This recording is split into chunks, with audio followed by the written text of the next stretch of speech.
Mosaico quadrado, formado por 4 triângulos compondo o desenho de uma peça do piso do Teatro da Paz. A forma é de uma estrela preta e branca de 8 pontas, com o contorno reproduzido por 3 vezes, em tamanhos ligeiramente maiores e nas cores cinza, branca e preta.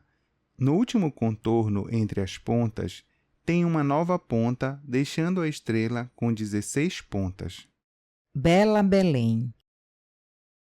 Desde o final do século XIX, já com a economia ancorada na exportação de produtos extrativistas, em especial da borracha, Belém despontou em praças, palacetes, teatros, cinemas, hotéis, portos, e com eles gente de várias regiões e crenças, nordestinos, italianos, espanhóis, franceses, marroquinos, sírio-libaneses e ainda mais portugueses aportaram na cidade.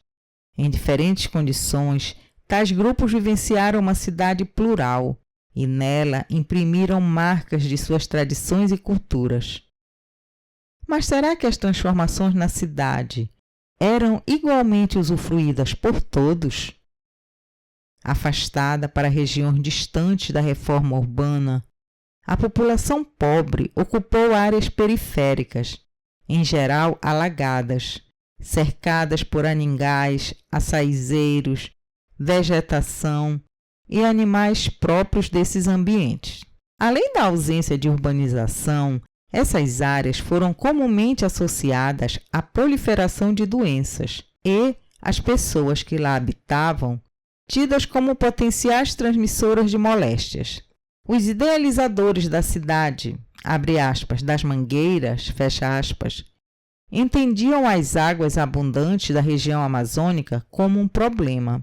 As pessoas que viviam nesses locais, no entanto, criavam na convivência com as águas formas de sobrevivência, de trabalho e até de lazer. O avanço de uma Belém higienizada, entre aspas, contudo, foi concretando as entradas de rios, igarapés, olhos d'água e igapós. Tal como o alagado do Piri de Jussara, que foi reduzido ao canal da Avenida Tamandaré, vários outros cursos d'água foram transformados em valas, esgotos ou córregos sem vida. No canto inferior esquerdo do mapa, o desenho digital de uma mulher sorrindo e carregando na cabeça uma enorme trouxa de roupas. Ela tem os cabelos grisalhos, usa camiseta sem mangas e bermuda acima dos joelhos. Os pés estão dentro d'água. Próximo às margens, na Baía do Guajará e do rio Guamá, outras mulheres carregando baldes e lavando roupas no rio. Algumas crianças sorridentes dentro d'água. Sabias que a caixa d'água de São Brás foi projetada por Gustave Eiffel, o mesmo engenheiro que criou a Torre Eiffel de Paris? Na parte superior do mapa, o desenho digital da caixa d'água de São Brás.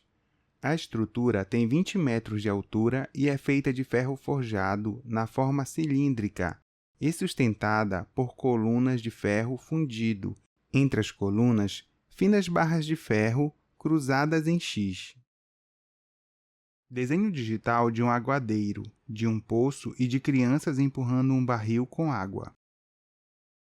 O profissional aguadeiro é representado no mapa por um homem alto, de cabelos curtos, camisa de mangas compridas e calça, ao lado de uma carroça de madeira com 2 rodas grandes, puxada por um boi. No eixo dela, um enorme barril de madeira posicionado na horizontal. Um poço artesiano com guarda-corpo, de onde se ergue 2 finas barras unidas no alto por uma outra barra na horizontal, e nela cordas enroladas, contornando o poço um piso de 6 lados. 2 crianças empurrando um barril de madeira com 2 cintas de ferro. Ele está preso em uma estrutura de madeira no formato retangular, vazada, feita com barras nas laterais e cruzadas no interior. Essas imagens se repetem em vários pontos no mapa. Aguadeiro. Já ouviste falar? Aguadeiro foi uma importante profissão durante o século XIX. Os aguadeiros abasteciam a população com água que retiravam dos poços e das fontes públicas. Na Estrada do Pau d'Água, atual Avenida Governador José Malcher, por exemplo, ficava um dos principais mananciais de água da cidade. Em 1881, foi criada a Companhia de Águas do Grão-Pará, mas o processo de canalização e distribuição da água foi lento. Por isso, os aguadeiros continuaram sendo essenciais para a população. Em 1885, foi inaugurada a Caixa d'Água de Ferro no Largo de São Brás, com capacidade para 1.570.000 litros de água, abastecida pelo reservatório do Utinga. Depois, os bairros da cidade e da Campina ganharam, entre aspas, o reservatório Paz de Carvalho, mas este era tão ineficiente que ficou conhecido como, abre aspas, as Três Panelas Vazias, fecha aspas, e em 1965 foi desativado. Fontes de água pública. Eram lugares de encontros e de trabalho. Preocupado com a proliferação de habitações, pensões e bares que se formavam ao longo desses espaços, Antônio Lemos, 1897-1911, proibiu o, abre aspas, banho em poços e fontes públicas, fecha aspas. Abre aspas, ir à janela com trajes considerados indecentes, fecha aspas. E, abre aspas, fazer batuques e carimbós nas ruas, fecha aspas. Determinou ainda a demolição dos cortiços, em um processo de higienização social da cidade que, abre aspas, se embelezava, fecha aspas. Mais uma vez, as camadas populares foram expulsas para áreas periféricas. Ruas, fontes e poços d'água, feiras, praças e portos testemunharam o ir e vir de lavadeiras de roupa, tacacazeiras, vendedoras de ervas, prostitutas, empregadas domésticas, aguadeiros, entre outros, na luta diária pela sobrevivência. Belém possui mercados que expressam muito mais que transações comerciais. Locais de encontros, barganhas e disputas. Também são espaços de trocas de saberes e de afetos. Lá, cores, cheiros, sabores e vozes se ampliam em múltiplos sentidos. Assim são os mercados de carne, Francisco Bolonha, e o de peixe, Ver o Peso. Espaços que sofreram grandes modificações ao longo dos séculos. O Ver o Peso, por exemplo, foi montado em ferro em 1899 e o mercado municipal ganhou apenas no início do século XX o segundo andar, o pavilhão e a escadaria de ferro. Junto com a, abre aspas, Pedra do Peixe, fecha aspas, a Feira do Açaí, as praças do Pescador e Siqueira Campos, Praça do Relógio, formam o complexo do Ver o Peso. No lado direito inferior do mapa, os desenhos digitais do Mercado Municipal Francisco Bolonha, do Mercado de Ferro Ver o Peso e da Praça do Relógio.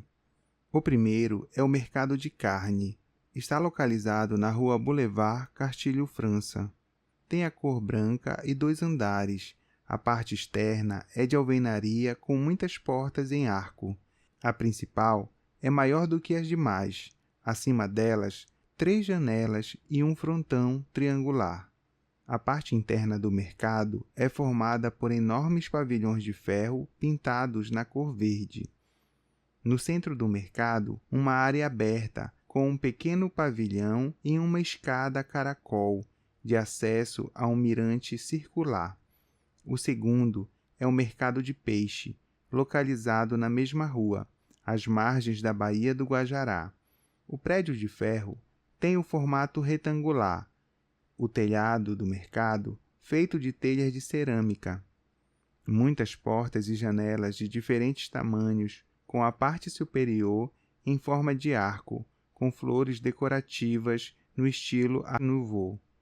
4 torres com janelas de vidro e outras retangulares bem pequenas, com coberturas em formato triangular. A Praça Siqueira Campos, conhecida também por Praça do Relógio, fica entre as ruas Avenida 16 de Novembro e Travessa Marquês de Pombal e a Rua Padre Champagnat. Está representada no mapa pelo grande relógio localizado no centro dela, sobre um pedestal em um gramado verde. O relógio de ferro mede 12 metros de altura, tem a cor cinza e dourado. No topo da coluna, um mostrador redondo com fundo branco, números romanos pretos e ponteiros luminosos. Bosque Rodrigues Alves. Inaugurado em 1883 como Bosque do Marco da Légua, tornou-se jardim botânico em 2008. Na esquerda superior do mapa, o desenho digital de 2 mulheres, uma de frente para a outra. Elas usam vestidos abaixo dos joelhos e uma delas segura uma sombrinha preta. No lado direito do mapa, essa imagem se repete, com as mulheres posicionadas próximas à Travessa São Mateus, atual Travessa Padre Eutíquio. Marco da Légua. Monumento alusivo à criação da primeira légua patrimonial concedida por Portugal à Câmara Municipal de Belém, em 1628. No canto superior esquerdo do mapa, o desenho digital do Marco da Légua, localizado na Avenida Almirante Barroso, próximo ao Bosque Rodrigues Alves. O monumento, apoiado em um pedestal quadrangular, é feito em pedra portuguesa do tipo Lioche, com uma estrutura vertical de base quadrada, larga, na parte superior estreitando para cima, no topo uma esfera. Na esquerda superior do mapa, o desenho digital de um trem a vapor voltado para a direita. Ele é preto e na lateral tem uma placa branca com uma escrita ilegível. Está sobre um trilho representado no mapa por uma linha tracejada. O caminho sinalizado no mapa compreende as ruas Avenida Tito Franco, atual Avenida Almirante Barroso, Avenida Gentil Bittencourt, Rua dos Mundurucus, Travessa da Queimada, atual Travessa Carlos de Carvalho. O Museu Paraense Emílio Gueldi foi o primeiro parque zoobotânico do Brasil. É a instituição científica mais antiga da Amazônia e o segundo museu de história natural do país. Está em atividade desde 1866. O museu, entre aspas, como carinhosamente é chamado, é lugar de muitas histórias, afetividades e conexão com a natureza. Indo até lá, não deixe de visitar a Rocinha, abraçar a jovem Samalmeira e conhecer as exposições científicas.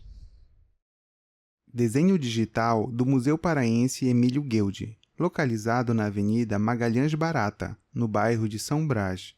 O Parque Zoobotânico está representado no mapa por uma grande samalmeira e um prédio de 2 andares na cor laranja rosado, situado entre palmeiras e outras árvores de pequeno e grande porte, rodeado por gramas e calçadas. Ele traz no primeiro andar 6 portas com arcos junto ao chão. Ao centro, na frente, uma escada larga com corrimões de concreto que se conectam a um guarda-corpo na varanda do segundo andar. Nele, 5 portas retangulares com moldura branca e, acima, um frontão triangular com uma pequena janela circular de moldura branca. Localizado em frente à necrópole israelita, 1842-1915, e ao cemitério anglicano, o primeiro da cidade, construído em 1815, o da Soledade foi oficialmente o primeiro cemitério público de Belém inaugurada em meados do século XIX, período em que a cidade foi assolada por epidemias. Funcionou por apenas 30 anos, 1850-1880. Apesar do pouco tempo em funcionamento, lá foram enterrados mais de 30.000 corpos. Entre narrativas de visagens e de milagres, o espaço se tornou símbolo da história e da memória da cidade. Em 2023, foi transformado em parque e espaço museal.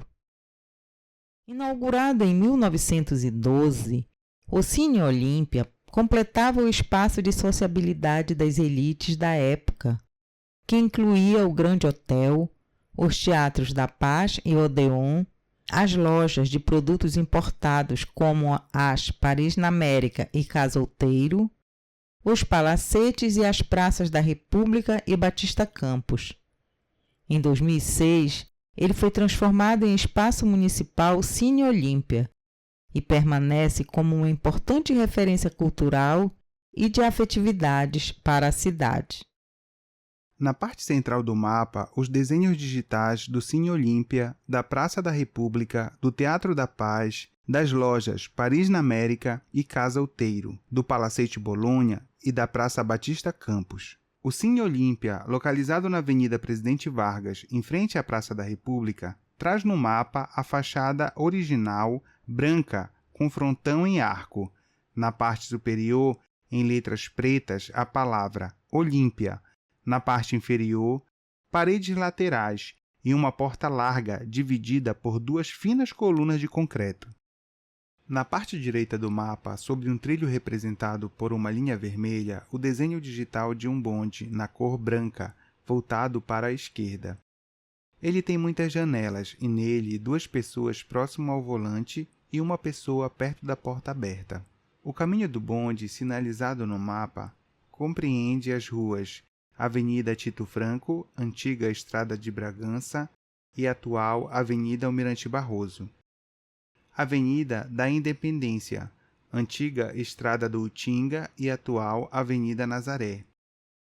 Estrada do Pau d'Água, depois Avenida São Jerônimo e atual Avenida Governador Zé Malché. Rua Padre Prudêncio, Rua Ode Almeida. Travessa São Mateus, atual Padre Eutíquio. Rua dos Tamoios, Rua da Vala, atual Avenida Conselheiro Furtado. Estrada de São José, atual Avenida 16 de Novembro. Rua Nova de Santa Ana, atual Avenida Senador Manuel Barata. Rua Conselheiro João Alfredo, antes Rua da Boa Vista e Rua da Cadeia. Rua da Praia, antes Rua da Boa Vista, Rua da Imperatriz e atual Rua 15 de Novembro. Avenida Portugal, antes Travessa da Companhia. Rua Padre Champagnat, antiga Rua Pedro Raiol e Rua Calçada do Colégio.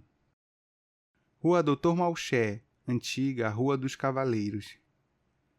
E Rua Doutor Assis, antiga Rua do Espírito Santo. O bairro do Reduto se tornou um importante núcleo urbano e econômico a partir do século XIX. Sua movimentação de comércio local foi tão intensa que chegou a concorrer com a doca do Ver-o-Peso. Gradativamente, transformou-se no principal polo industrial da capital paraense. Lá se fixaram inúmeras fábricas, entre elas a Perseverança, a Febo e a Progresso. Lá também foram construídas vilas que serviam de moradia aos operários, muitos deles imigrantes recém-chegados na cidade. Na parte esquerda do mapa, o bairro do Reduto. Ele concentra uma grande quantidade de mangueiras dispostas nas proximidades das ruas do bairro e o destaque para a Vila Áurea, localizada na rua Aristides Lobo, com a travessa Benjamin Constant. A primeira casa tem 7 portas, acima delas, uma decoração em relevo no formato de arco, 4 pequenas janelas e um frontão triangular. As outras residências possuem frontão, uma porta e 4 janelas. e as fábricas Perseverança e Febo, localizada na Avenida Quintino Bocaiúva. A primeira é um prédio térreo, ocupando um quarteirão. A fachada traz a parede decorada. A parte inferior por blocos de concreto e lista na parte superior. Possui 3 portas e 12 janelas altas com arco e grades de proteção. Acima da porta central, um mastro com uma enorme bandeira. O telhado é horizontal, com pequenas torres laterais. No alto da fachada, um frontão triangular e nele escrito em letras maiúsculas brancas a palavra Perseverança. A segunda fábrica tem a estrutura do prédio alongada e 2 andares. No térreo, a porta principal e várias janelas com grades de proteção. No andar superior, 3 grandes janelas com guarda-corpo. No alto à direita, em 3 letras vermelhas maiúsculas, a palavra Febo.